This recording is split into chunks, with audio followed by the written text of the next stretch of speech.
Hey girls, it's lunchtime. It's really good.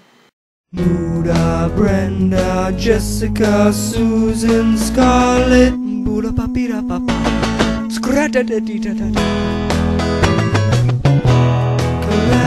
Awesome. I'm here to round out NaNo-ing week, which I am very, very excited about. I'm going to keep this as short as I possibly can, because there are a lot of details in my plot that I'm going to have to leave out, so I'm going to try and do it. My novel is called Long Live. It is a young adult fantasy novel, because it is a fantasy novel, and it's young adult because that is my writing style. It's called Long Live because I conceived the idea initially while listening to that song. It is a Taylor Swift song. And I was also on my way to see Tangled, so I had that whole medieval fairy tale fantasy vibe going on in my head.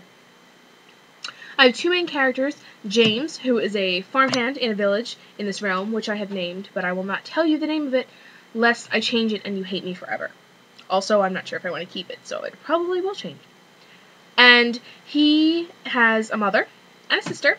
They found his sister when she was a baby. She was kind of abandoned, so she is not his sister speaking blood-wise. His father was killed in this battle, this war that started 54 years prior to the book. 54 years prior, there was the start of this war because of this, my villain, who is a traditional fantasy villain. He has no reason to do, he's just a jerk, basically. You can't sympathize with him, he is just a giant dick.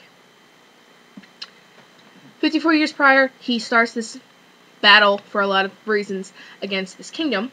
Fast forward 40 years from that, it's the final battle, this is where it ends, in the village James lives in because it happens to be on the most direct path up to the castle. Fast forward 14 more years from that, the book starts. So James is 19, he was 5 when that happened.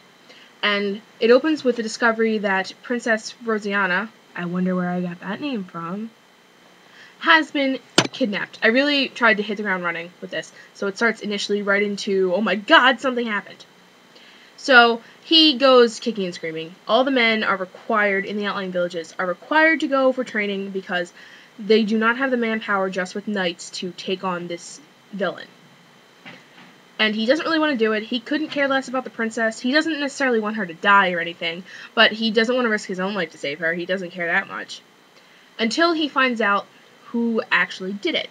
Then he goes with completely dishonorable intentions because he figures if he can kill him, he will have avenged his father. That's the only reason he wants to go. He doesn't care about the princess.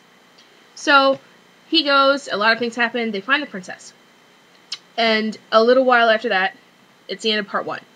This is a 2-part, because in part 2, I switched perspectives to Rosianna. Because I want part 1 to be about James changing and finding some stuff out about himself and getting work done in terms of, you know, fighting and magic and stuff.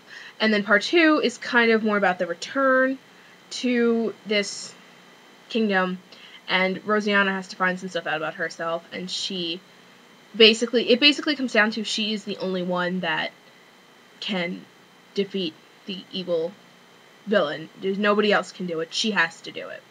So, I'm pretty excited about that. There's a lot more other complicated things, but that is as basic as it gets. So, I'm gonna go finish writing now, my word count for the day. And, Muda, you should stop watching Bones, and you should go write your novel. Also, I will see you on Monday.